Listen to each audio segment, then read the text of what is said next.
Le son perçant de Reza Mikhailovna résonnait dans la pièce tandis que Lena servait du vin aux invités. Une voix triomphante, presque métallique, qui glaça le sang. « Andreï, viens ici tout de suite. C'est urgent. » Le verre flottait dans ses mains. Une sensation désagréable lui serra la poitrine.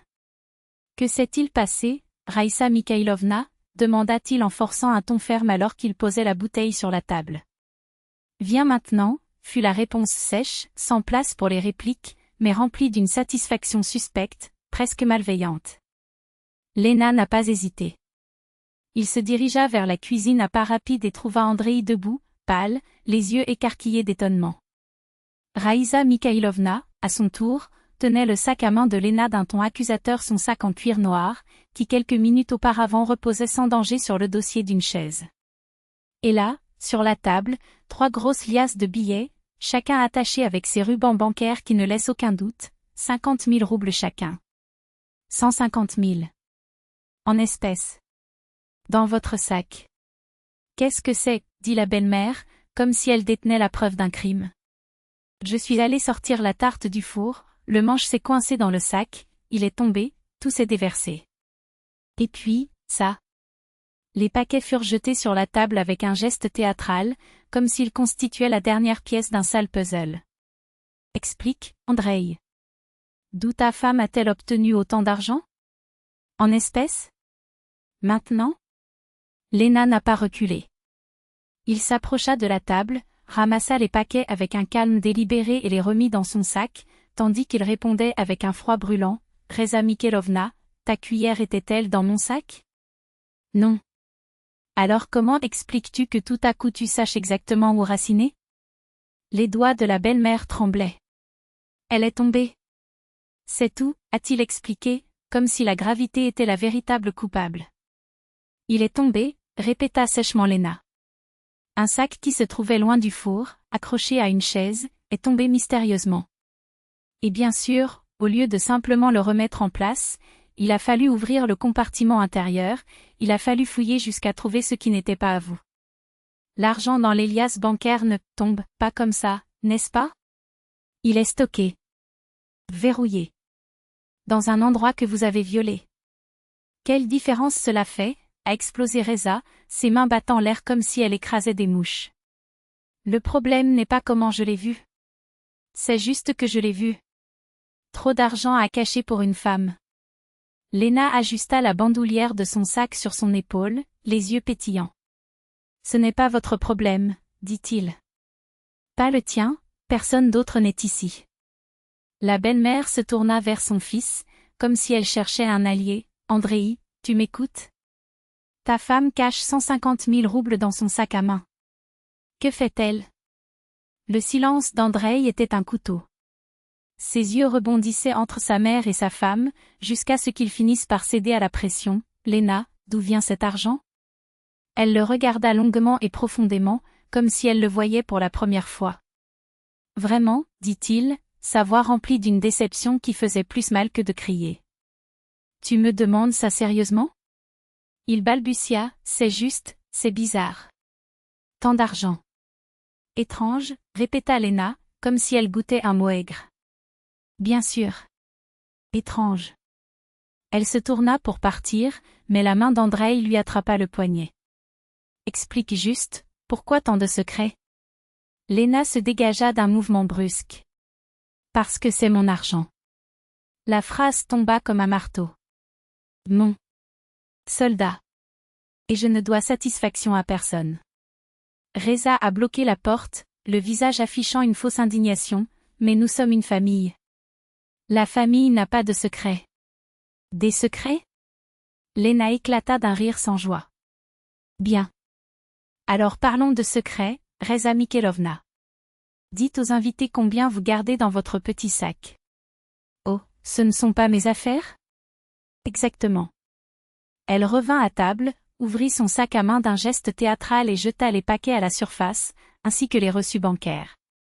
150 000 roubles. Retrait à la banque aujourd'hui. Voici les reçus, 3 opérations de 50 000 chacune. Horaire, 13h05, 13h07, 13h10. Mais pourquoi tant d'argent, a insisté la belle-mère, comme un chien qui ne lâche pas l'os. Lena ne s'y a pas parce que c'est le mien. Je gagne de l'argent grâce à mon travail. Transféré depuis mon compte. Elle fit une pause, savourant l'instant. Demain, à 9 heures, je vais dans une ferme pour acheter une sœur professionnelle avec un système d'irrigation automatique. Le vendeur n'accepte que les espèces.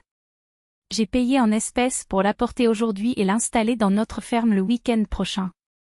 C'était censé être une surprise. Le silence qui suivit fut épais. Andreï déglutit difficilement. La serre, celle dont vous avez toujours rêvé? Avec irrigation automatique? Lena hocha la tête, rassemblant soigneusement les notes. 6 mois à chercher des annonces. 1 mois à négocier. Économiser chaque rouble. Je voulais te faire une surprise pour notre anniversaire de mariage. C'était demain. Reza essaya de se justifier, la voix tremblante, je ne voulais rien dire. Je pensais juste que tu cachais peut-être quelque chose. Lena la regarda avec un sourire amer. Bien sûr. Parce qu'il y a toujours quelque chose qui ne va pas, n'est-ce pas? Il y a toujours une raison de s'énerver, de contrôler, de juger. Tu ne respectes pas les limites, Reza Mikhailovna. Tu ne peux pas te contenter de faire confiance. La belle-mère lui tendit la main, dans un vain geste de réconciliation. Ne sois pas comme ça, c'était par inquiétude. Et si tu étais endetté? Et si tu avais besoin d'aide? Lena recula. Si j'en avais besoin, je le demanderais. Je ne m'attendrais pas à ce que tu envahisses ma vie privée comme un voleur. Elle quitta la cuisine sans se retourner, traversa le salon où les invités, les parents d'Andreï, sa sœur et son mari, tante Valia, faisaient semblant de ne pas entendre. Il prit son verre et but le reste du vin d'un seul coup. Désolé. Je pars. Bonne nuit. Lena, attends. Andreï courut après elle, désespéré. Excuse-toi auprès d'elle, maman. Dis-lui que tu as fait une erreur. Reza Mikhailovna se mordit la lèvre, les yeux brillants d'entêtement. Désolé, murmura-t-il finalement. Je n'aurais pas dû fouiller dans ton sac. Je n'aurais pas dû, répéta Lena, la voix glaciale. Savez-vous quel est le problème, Reza Mikhailovna? Vous ne regrettez pas ce que vous avez fait. Vous regrettez d'avoir été attrapé. Andreï bloquait la porte, les yeux suppliants, restez, s'il vous plaît. Parlons. Elle s'excusera comme il se doit. Lena le regardait comme s'il était un étranger. Je suis épuisée. J'ai passé 6 mois à planifier un cadeau pour toi. Rêver de ta réaction. Et ta mère gâche tout en saccageant ma vie comme si j'étais un criminel. Tu ne m'as même pas défendu. La première chose que tu as demandé, c'est d'où venait l'argent. Andreï ouvrit la bouche, mais aucune excuse n'en sortit. Lena le contourna, ouvrit la porte. Pensez-y. Le claquement de la porte résonna comme un verdict. Dans la pièce, le silence était pesant. Tout le monde évitait de la regarder. Jusqu'à ce que Mikhail Petrovitch, le père d'Andreï, brise la glace d'une voix basse et aiguë. Que as-tu fait, Reza? Je n'ai rien fait. Le sac est tombé. Il est tombé, répéta-t-il en secouant la tête. Et la fermeture éclair du compartiment intérieur s'est ouverte toute seule. L'argent a sauté. Bien sûr. Il soupira, fatigué. Vous avez encore dépassé les bornes. Une femme passe des mois à préparer un cadeau pour son fils, et vous en faites un interrogatoire. J'étais juste inquiète, expliqua Reza, mais sa voix se brisa. Tu t'inquiètes toujours trop, corrigea son mari. Tu te souviens quand Oksana a économisé de l'argent pour la voiture? Tu en as trouvé 20 000 dans son tiroir et tu as provoqué un scandale. Où un étudiant trouve-t-il autant d'argent? Oksana ne t'a pas parlé pendant 2 semaines. Reza a essayé de se défendre, c'était différent. Non, ce n'était pas le cas, coupa Mikhail. C'était exactement la même chose. Il se leva, déterminé. Andreï, va retrouver ta femme. Excuse-toi vraiment. Et dis à ta mère que si tu touches encore aux choses des autres, tu le regretteras. Comment oses-tu? A explosé Reza en se levant elle aussi. Je suis la mère. J'ai le droit. Non, l'interrompit fermement son mari. Vous avez le droit au respect. S'inquiéter n'est pas une excuse pour franchir les frontières. L'inquiétude se manifeste sans franchir les frontières.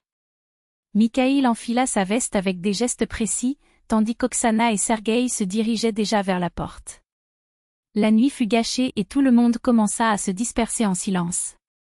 Raïsa Kelovna resta au centre de la pièce, le visage enflammé d'indignation et de douleur. Tout le monde contre moi. Je voulais juste le meilleur. Combien coûte cher le chemin tracé par les bonnes intentions. Sergueï marmonna quelque chose d'incompréhensible avant de partir, fermant la porte avec un bruit sourd. En 10 minutes, l'appartement se vida. Andreï resta sur le canapé, les yeux fixés sur un endroit vide du mur. À côté d'elle, sa mère essuyait ses larmes avec un mouchoir froissé, la voix tremblante. « Andriusha, je jure que ce n'était pas mon intention. J'avais juste peur. Ce n'est pas son problème. » Il se tourna lentement, son regard aiguisé comme des lames. « As-tu une idée de ce que tu as fait ?» Elle essaya de se justifier. « Je suis désolée. » Mais ce n'était pas une excuse. C'étaient des mots prononcés parce qu'il l'avait forcé à les prononcer. Andreï se leva, faisant les 100 pas comme un animal en cage. Léna a passé 6 mois à préparer ce cadeau. 6 mois, à inventer chaque détail, à économiser de l'argent, à rêver de me surprendre. Et toi? Tu as fouillé son sac à main comme un voleur, installé un théâtre au milieu de la salle à manger, et pourquoi? Pourquoi ne supportes-tu pas de ne pas tout savoir? Pourquoi ne supportes-tu pas qu'elle ait une vie qui ne passe pas ton examen? Je ne savais pas. La voix de Reza s'est tue. Tu ne voulais pas savoir. La voix d'Andreï se transforma en un cri. Tu as vite pensé au pire, qu'elle a volé, qu'elle avait un amant, qu'elle cachait quelque chose de sale? Non, maman. Ne t'inquiète pas. Tu contrôles. Tu ne peux pas accepter que Léna ait ses propres projets, son propre argent, sa propre confiance. Elle doit mettre son nez dans tout, décider pour tout le monde, comme si le monde tournait autour de sa peur. Il serra fermement ses clés de voiture. Où vas-tu? Sa mère s'est alarmée et l'a suivi jusqu'à la porte. Demandez pardon. La réponse fut sèche. Parce que je suis aussi coupable. J'aurais dû dire dès le début, maman, ce ne sont pas tes affaires. Mais comme toujours, j'avais peur de lui faire du mal. Et avant qu'elle ait pu répondre, Andreï franchissait déjà le seuil. Il retrouva Léna 1 heure plus tard, assise sur le siège passager d'une autre voiture, les bras croisés, le regard perdu sur la rue sombre. Il n'est monté dans le véhicule qu'après avoir répété 20 fois « Désolé », la voix rauque de regret. « Je suis un idiot », murmura-t-il en lui serrant la main comme s'il craignait qu'elle disparaisse. « Tu as passé des mois à préparer ça, et j'ai douté de toi. Pardonne-moi. » Léna continua de regarder par la fenêtre, la voix basse mais ferme. « Tu sais quel est le pire, Andreï? Ce n'est pas que ta mère a fouillé mon sac. C'est que tu l'as cru. Pendant 1 seconde, tu as pensé que je cachais quelque chose. Que j'avais de sombres secrets. » Elle se retourna finalement, les yeux humides. 5 ans de mariage. 5 ans au cours desquels je n'ai jamais, pas une seule fois, donné de raison de douter de moi-même. Mais ta mère a parlé et tu l'as cru. Pas moi. Il resta silencieux, parce que c'était la vérité. Et la vérité, lorsqu'elle est dite, pèse plus que n'importe quelle excuse.